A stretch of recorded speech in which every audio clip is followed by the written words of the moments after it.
Ibu, Bapak, Saudari, Saudara, rekan-rekan muda, dan adik-adik sekalian yang terkasih, dimanapun kalian berada, bertemu kembali dengan saya, Romo Tino SSCC, di dalam catatan pesiarah. Tuhan Yesus yang kita ikuti adalah Sang Imam Agung. Jika kita mau mengikuti dan melaksanakan apa yang diperintahkan, maka sukacitalah yang kita dapatkan, baik untuk sesama kita maupun untuk diri kita sendiri. Maukah kita taat dan setia mengulurkan tangan kita dan menyerahkan diri secara total kepada Tuhan demi keselamatan sesama dan diri kita sendiri. Sebelum kita mendengarkan permenungan dari catatan pesiarah, marilah kita membuat tanda kemenangan Kristus. Dalam nama Bapa dan Putera dan Roh Kudus. Amin.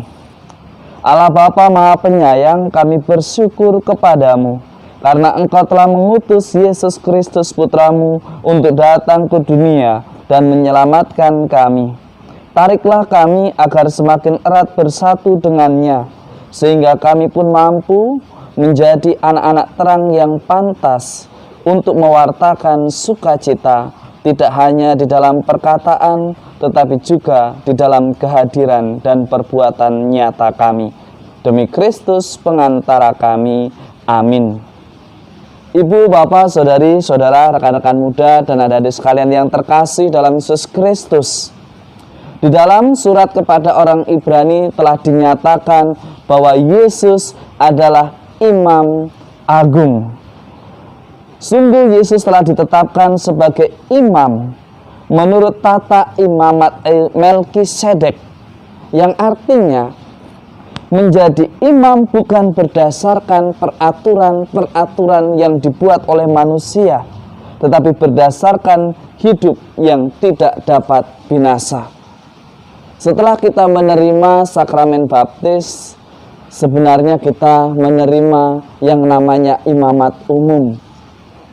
Hal itu semakin menjadi tampak nyata ketika kita hidup tidak hanya berdasarkan aturan atau hidup untuk aturan, tetapi kita hidup dan melaksanakan apa yang Allah sabdakan, baik dalam perkataan, baik di dalam hati kita maupun di dalam perbuatan.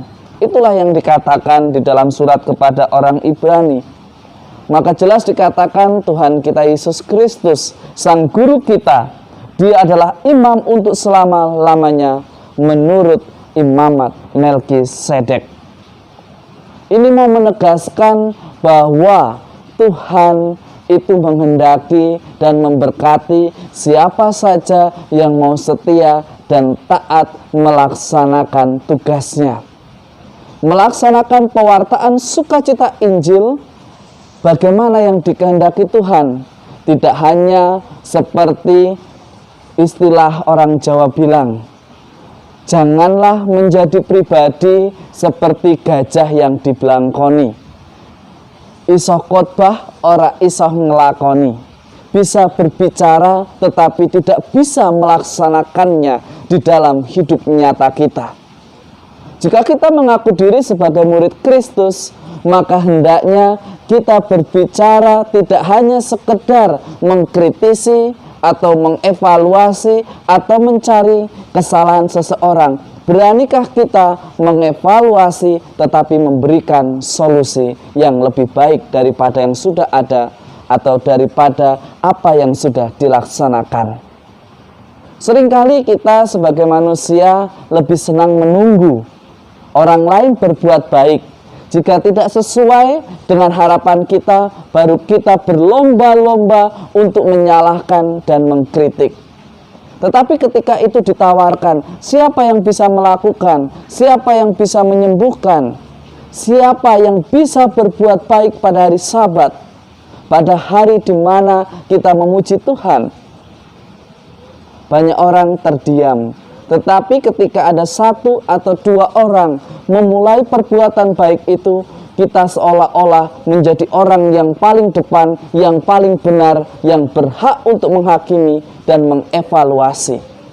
Saudari-saudaraku, rekan-rekan muda dan adik-adik sekalian, Seringkali kita menunggu, padahal Tuhan sudah memberikan segalanya untuk kita semua. Kreativitas, cara berpikir, tangan, kaki yang lengkap untuk melakukan pekerjaan. Mengapa kita justru menunggu dan menyalahkan orang yang mau berbuat baik, yang mau mencoba menawarkan sesuatu yang lebih bermanfaat? Jangan kita menjadi seperti orang-orang Farisi yang dikisahkan di dalam Injil Markus hari ini, yang menunggu kalau ada orang yang berbuat baik, lalu dia seolah-olah tahu mana yang benar dan mana yang tepat. Ini menjadi refleksi bagi kita semua pertanyaan Yesus ini.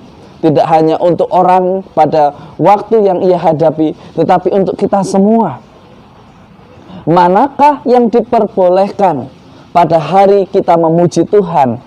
Berbuat baik atau berbuat jahat? Menyelamatkan nyawa atau membunuh nyawa orang?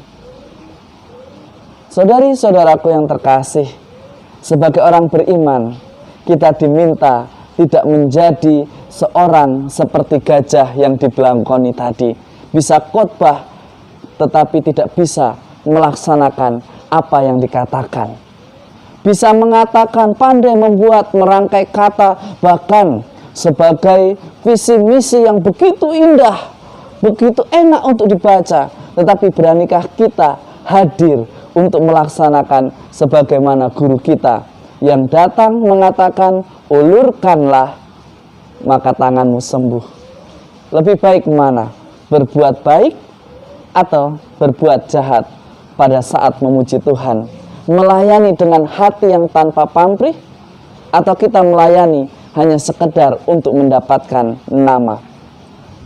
Mari kita belajar di dalam pelayanan, di dalam persiaran hidup kita, mencari berkat dan bukan panggung, mencari sukacita dan bukan permusuhan. Semoga berkat Tuhan selalu melindungi dan memberkati kita semua, dalam nama Bapa dan Putera dan Roh Kudus. Amin.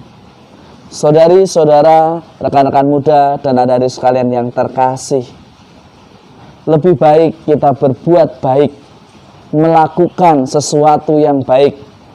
Mungkin jika sarannya salah, kita bisa memperbaikinya, daripada kita hanya menunggu untuk menyalahkan.